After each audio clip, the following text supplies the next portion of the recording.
I refuse to handle any evidence now. Another lady's garment spotted. Collared blouse. Right behind a specific property in Tucson, Arizona, sits a parched gully. Locals call this a wash. Over the last 58 days, this specific terrain became an intensely monitored zone during the terrifying disappearance currently captivating our entire nation. The authorities never actually labeled this area as critical. No formal police briefings ever directed the public's attention toward this spot. However, an independent guy armed with recording gear methodically mapped the ditch, filmed his discoveries, and absolutely captivated the global audience. This specific trench borders Annie's backyard. She's the individual who originally flagged Nancy's disappearance early that 1st of February morning. Her property remains the focal point of a 58-day probe, lacking any named perpetrators. 0 verified locations of foul play, leaving her desperate relatives and the whole nation wondering since that cold dawn, what happened to Nancy then?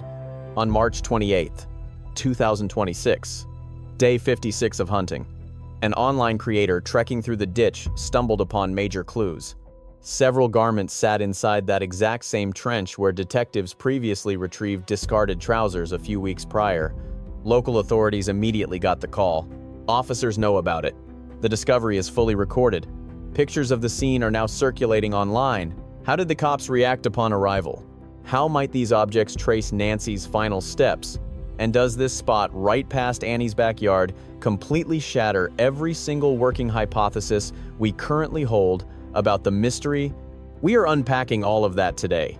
My extensive background in this field taught me that minor clues are actually incredibly crucial. A dried creek, outerwear, some trousers, and a meticulous explorer revisiting the identical patch of dirt for another sweep. Such elements carry massive weight, and their current significance here holds secrets the police refuse to share with the masses just yet. Keep watching. Who exactly is this channel host? Let us establish the finder's background before diving into his actual discoveries. He definitely isn't just some clueless amateur wandering blindly while recording. This creator operates solo, executing highly organized territorial sweeps across the wider Tucson region ever since the scandal erupted back in early February. The guy lacks police credentials. No shiny shield exists. He possesses 0 formal investigative authority, state funding, or specialized laboratory gear. His only real assets are his filming gear, sturdy footwear, alongside a relentless drive to accomplish what the professional rescue teams keep utterly botching throughout this entire ordeal. Actually marching through the rough landscape, walking for miles, and lingering until hidden clues surface. Systematic mapping works precisely as the name suggests. Explorers partition the map into zones. Every inch gets hiked. Sightings get logged completely. Then you return. Repeating the process matters immensely. Never believe an initially empty sweep means the land is totally barren. Gusts shift objects. Storms wash evidence around constantly. Thick foliage easily conceals objects missed during the initial walk. Inside an arid gully constantly reshaped by heavy downpours. Clues hidden 3 weeks prior might suddenly sit perfectly visible now. Knowing this fundamental truth prompted his return trip. Moreover, this wasn't his initial major breakthrough regarding this specific mystery. Those exact trousers detectives snagged earlier from the identical trench bordering Annie's backyard only surfaced because of his methodical, relentless tracking efforts nearby. People immediately noticed that clue. Everything got logged. The evidence went straight to headquarters. Specifically, ladies' slacks. Honestly, wandering out in the wild and stumbling across potential clues forces a person to make incredibly tough judgment calls. Get my drift. Fast forward to March 28th. He revisits the exact same gully. Matching path. Identical sector. But uncovers significantly bigger evidence. We are talking several pieces of apparel. Several garments clustered inside the precise spot that previously gave up another clue. Once internet sleuths witnessed him revisiting that dried creek, the collective response erupted almost instantly. Followers familiar with the original trouser revelation immediately grasped the massive implications of scoring another hit in the exact same spot. Detectives view isolated objects as mere chance. However, multiple hits clustered closely together signify an entirely different and sinister reality. That horrifying reality is precisely what Annie's backyard trench keeps revealing. His relentless methods, enduring patience, and constant site revisits, paired with highly structured logging, demonstrate why amateur sleuths morphed from passive watchers into absolutely vital assets during this crisis. This guy puts the miles in. Uncovering crucial clues remains his priority, prompting him to urgently contact police headquarters whenever the situation genuinely warrants it. Allow me to speak frankly regarding civilian detectives tackling this mystery, as their involvement carries massive weight here. Mainstream news outlets and formal police statements frequently try brushing off these passionate local volunteers as completely reckless hobbyists who just end up destroying highly delicate and active crime scenes, circulating wild rumors, and ultimately hindering the real detectives' progress. Let's stop pretending these theoretical worries hold any weight, because the hard facts absolutely obliterate them. The real proof backs up Jim, and it undeniably validates every local citizen who stepped up. The evidence validates those everyday folks who actually hiked those dry riverbeds, while authorities just managed their PR disasters.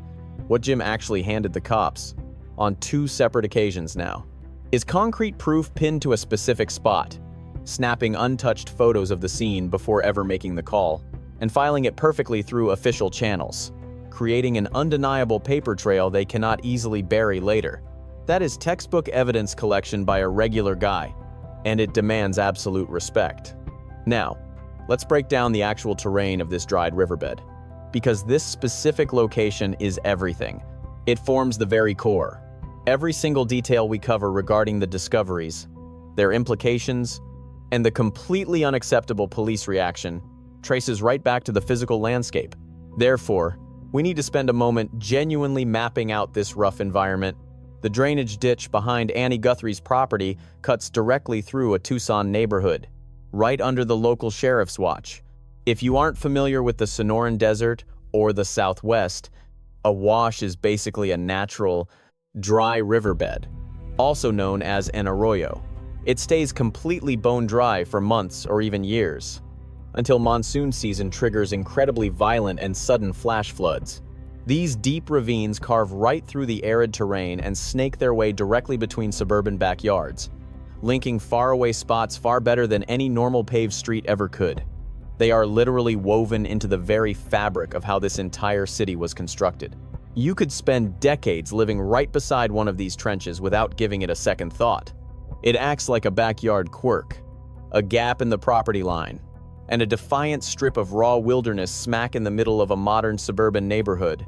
Plus, searching them is an absolute nightmare.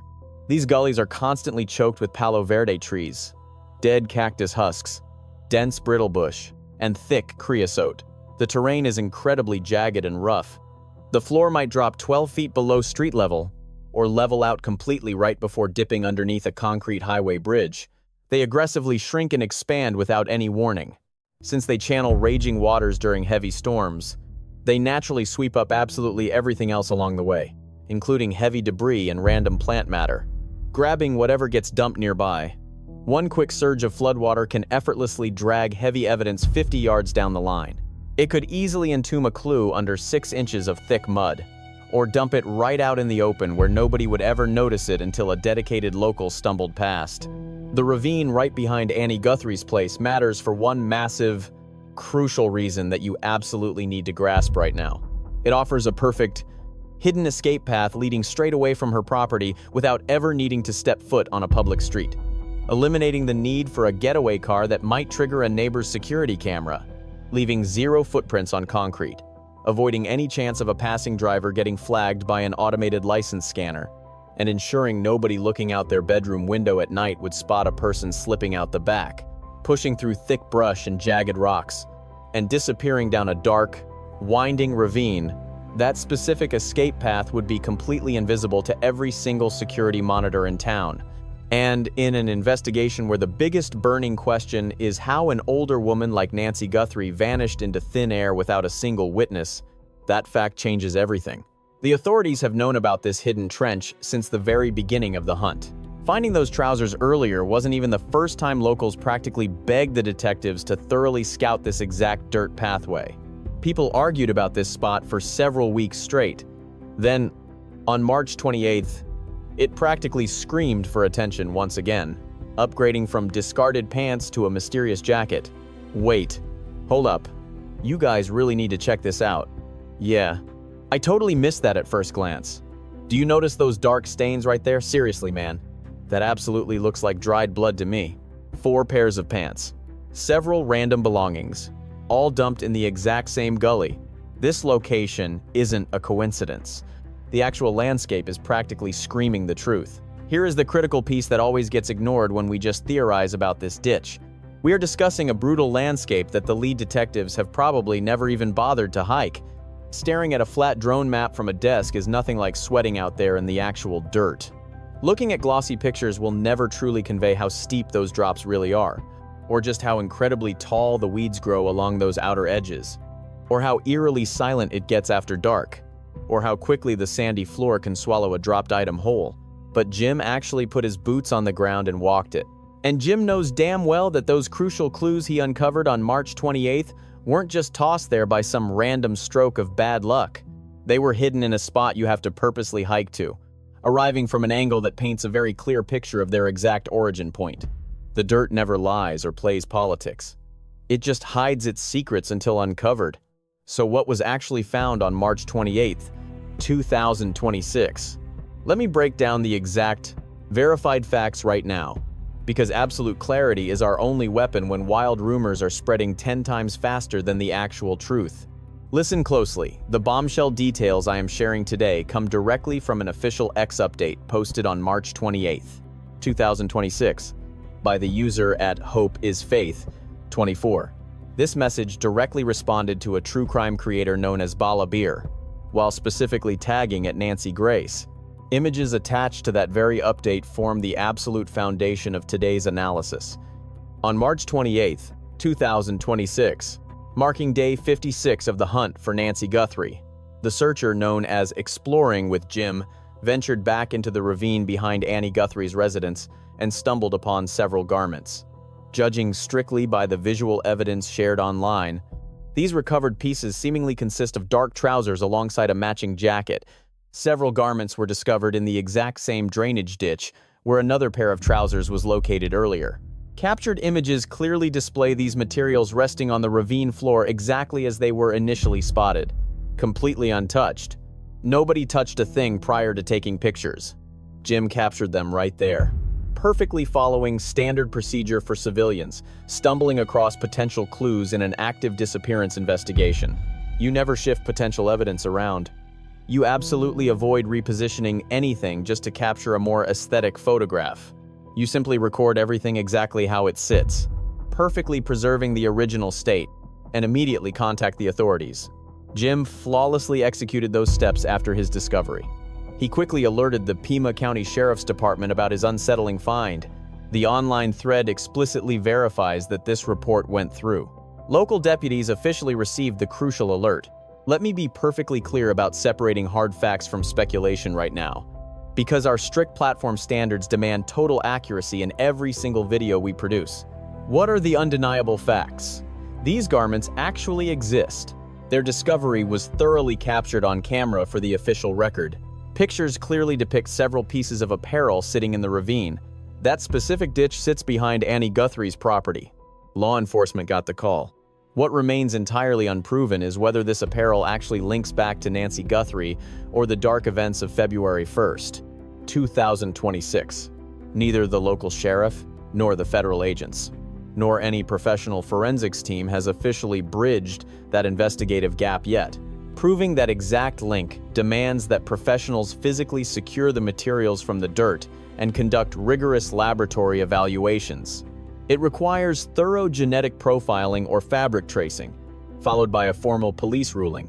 Currently, we lack every single piece of that puzzle. We currently possess a confirmed site, visual proof, and a documented police dispatch. That provides plenty of reason to pay close attention, but it hardly equals a definitive verdict. Furthermore, we absolutely refuse to push theories that the hard evidence simply cannot back up. Instead, we face a specific area, an emerging trend, and a massive, lingering question that local authorities must address immediately. Considering everything we have witnessed regarding how these specific deputies have managed this entire search process up to this point, Their crucial duty is certainly not something any reasonable person should expect them to execute without intense public oversight. I must also highlight the public's immediate reaction to this breakthrough, because the sheer velocity and intense dedication shown by internet sleuths has become a major narrative here. Mere hours after the user at Hope is Faith, 24 dropped that update. The resulting discourse turned incredibly profound. Web sleuths instantly dragged out terrain charts, pinpointing where the previous trousers were spotted compared to the massive March 28th discovery. They immediately crunched the mileage between locations and scrutinized every single pixel looking for unique, identifiable traits. They cross-checked the entire landscape against every major theory detailing her potential path away from the house that evening. This definitely isn't just baseless gossip. This represents brilliant deductive logic from dedicated followers who have breathed this mystery for almost 2 entire months. The sheer brilliance of this grassroots detective work routinely outshines whatever minimal details the police actually decide to release. Just like every single time before, this massive void in transparency remains a glaring failure, resting squarely on the sheriff's shoulders. Let us discuss the disturbing trend forming inside that ditch. This specific detail is exactly what detectives are likely scrutinizing right now, and it should completely grab your immediate attention: the undeniable clustering. That exact ravine behind Annie Guthrie's residence has surrendered several critical clues regarding this investigation. First came the initial trousers, followed by the March 28th discovery. They uncovered further garments, apparently a dark coat alongside more trousers, forming a significant pile. Everything sat in the identical runoff ditch and the exact same terrain corridor, just found on different days. During any disappearance hunt, especially cases lacking a physical victim, this matters.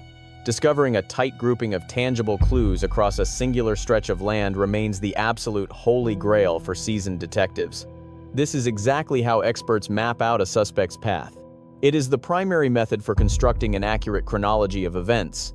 That is the way professionals single out a critical hotspot, dragging it out of obscurity into the main spotlight. Repeated discoveries clustered in one specific spot simply do not occur by pure chance. Spotting just one random garment out in a ravine is easily dismissed.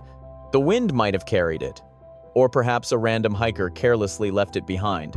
People will just assume it holds absolutely zero relevance to the ongoing mystery. However, shrugging it off becomes virtually impossible once you uncover 2 distinct sets of clues on completely different dates within that exact same narrow strip of land. The brutal question both the police and our dedicated audience must face right now is whether this marks pure luck or a deliberate breadcrumb trail. Here is the exact deductive reasoning that veteran federal profilers deploy during similar nightmares. Whenever you discover tangible proof outdoors, you absolutely never just analyze the object itself. A dead drop screams for answers, forcing you to ruthlessly dissect the terrain and wonder how these items arrived, and what precise trajectory landed them right here. Furthermore, how can the surrounding landscape reveal the exact trajectory taken from the source to where it rests now? Whenever debris gets dumped into an arid ravine, gravity naturally drags it downward, tracing the lowest elevations along that natural trench. Should you stumble upon several distinct objects clustered within that exact same dried riverbed, reason dictates we must ask, did they all originate from one single source? Moreover, does that starting location align perfectly with the residents backing right into this drainage path? Nobody is pointing fingers yet. These simply represent fundamental inquiries for any detective. These core mysteries require rigorous scientific scrutiny and ground-level police work, though we will realistically only get real answers if the local Puma County authorities finally treat this evidence with genuine urgency. Dry riverbeds frequently serve as prime hiding spots for criminals seeking to stash illegal goods or eliminate compromising items swiftly under the radar. Slipping in from a nearby backyard requires zero effort, while darkness provides the ultimate cover. You won't find asphalt to preserve muddy shoe prints, nor any overhead lamps to expose a lurking shadow. And security lenses rarely monitor the blind spots where residential yards spill into municipal ditches. Should a culprit desire to transport contraband entirely unnoticed by prying eyes, utilizing the rugged gully right behind a suburban Tucson dwelling offers a remarkably dark, yet incredibly practical, tactical advantage. We are not declaring absolute guilt here. but rather highlighting a well-documented tactical trend observed by seasoned detectives working identical cover-up operations. Nobody is asserting a definitive timeline of events for that specific ravine.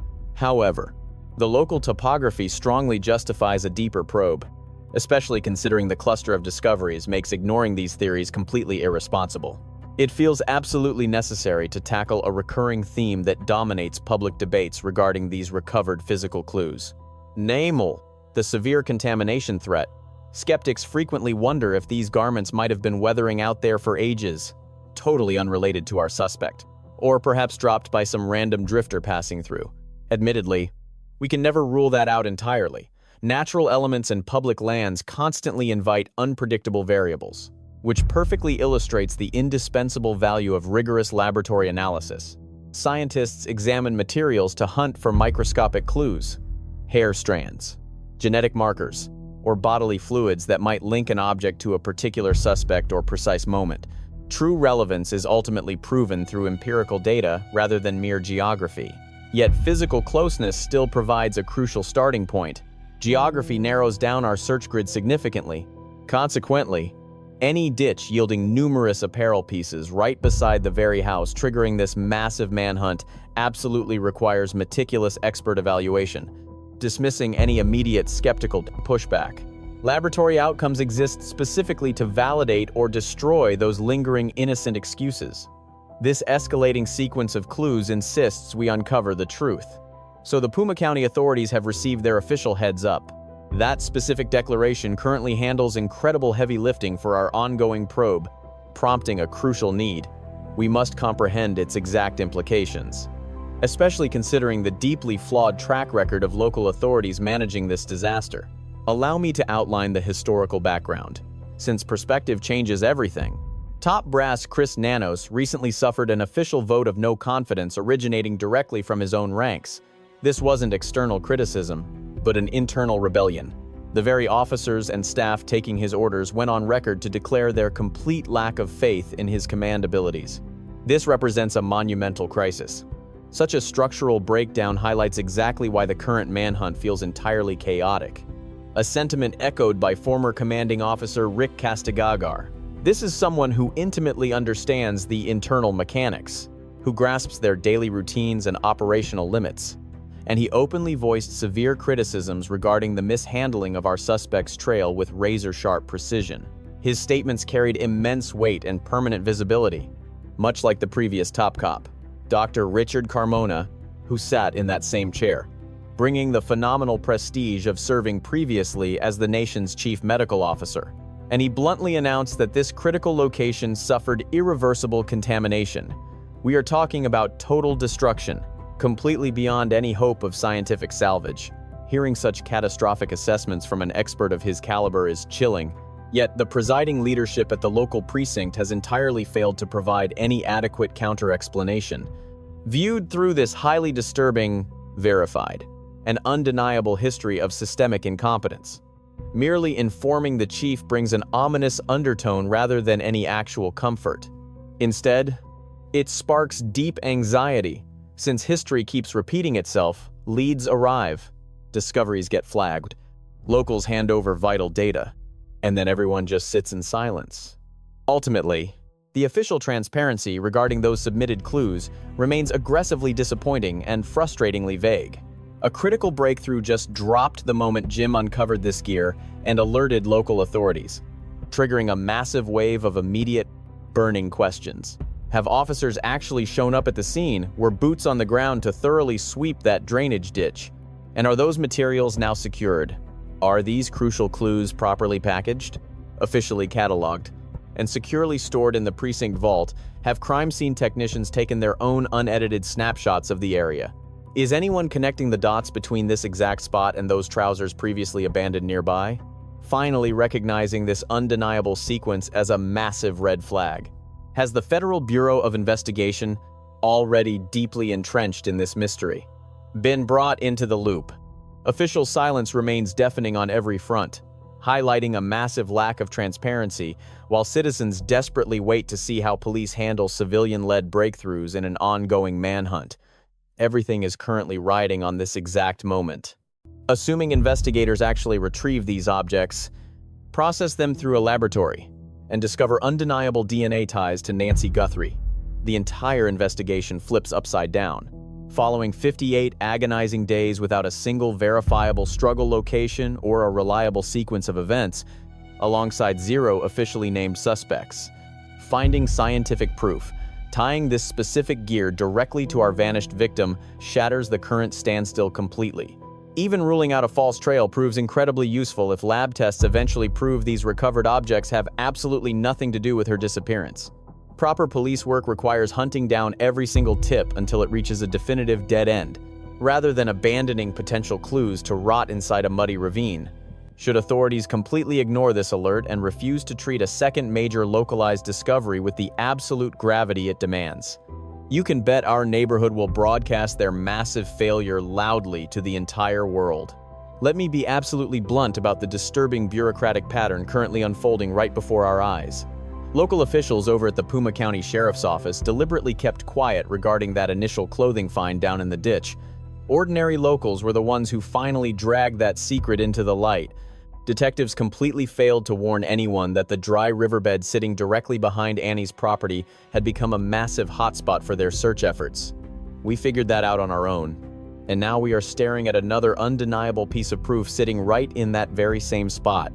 Once again, regular citizens are completely driving the narrative, forcing police to play catch-up to grassroots discoveries instead of spearheading the charge with their own taxpayer-funded operations. This frustrating cycle of locals unearthing clues followed by delayed governmental reactions, paired with terrible transparency while volunteers keep grinding away, practically defines the past 58 days of this maddening ordeal. You simply cannot grasp the true weight of telling the sheriff about a new lead without remembering that grim track record. Let us rewind back to February 1st and revisit the fundamental mystery surrounding the exact evening Nancy vanished without a trace.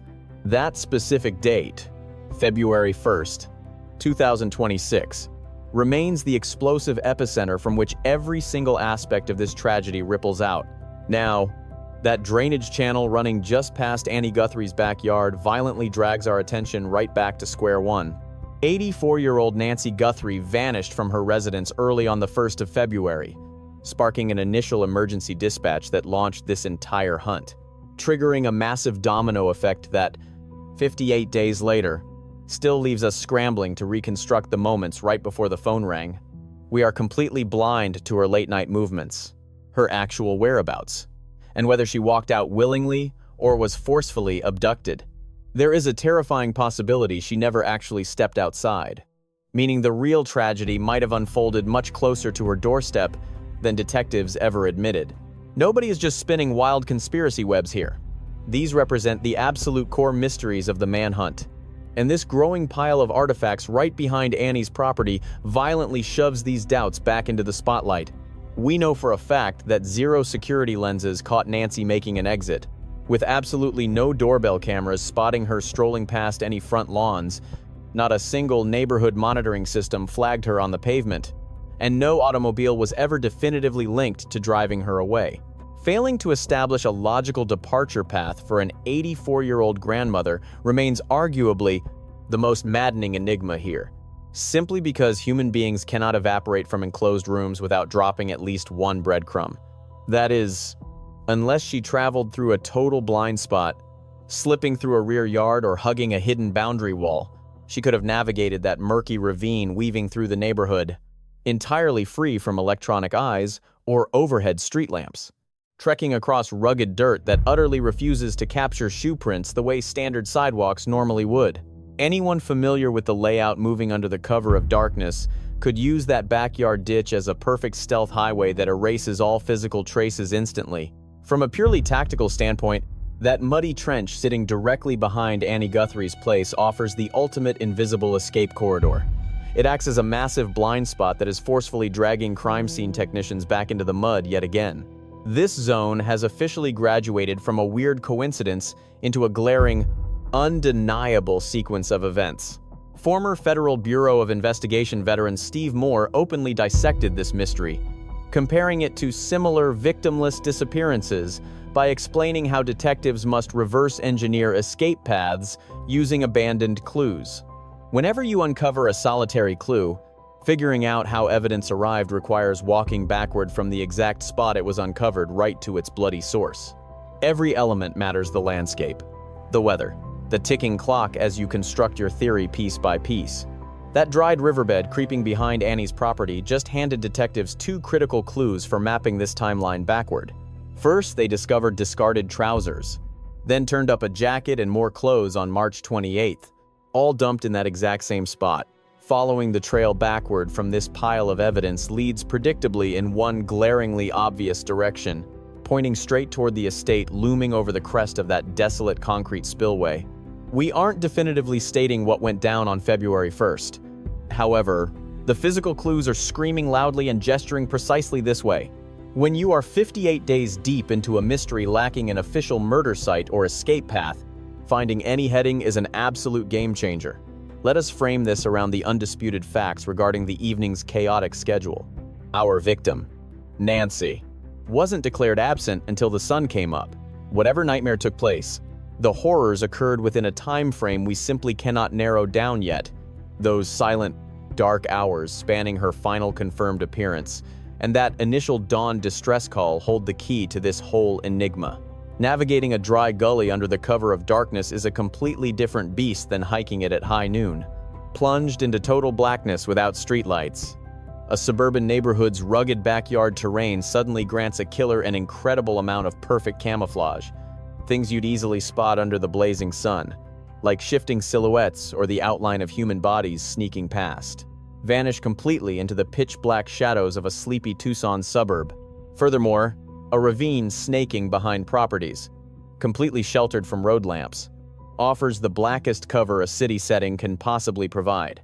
That February 1st sequence of events, the actual layout of the ditch, combined with this bizarre trail of discarded garments, weave together the absolute most urgent law enforcement priority as of March 30th, 2026. All the tangible proof is resting right there in that ditch.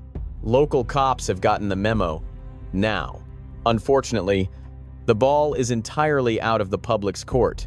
It now falls upon a department whose terrible track record during this manhunt has faced intense scrutiny from critics way more qualified to blast them than me. Let us talk about civilian involvement.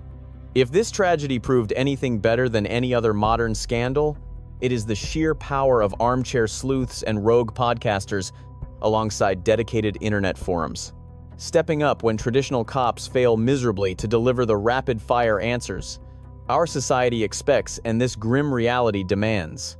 Allow me to lay out exactly how these everyday heroes crack this thing wide open. I am skipping the vague fluff. Precisely. We had that FBI firearms shop registry leak bursting from chat rooms, exposing suspects tied to a distinct probe that web sleuths chased down way before detectives bothered to make an announcement.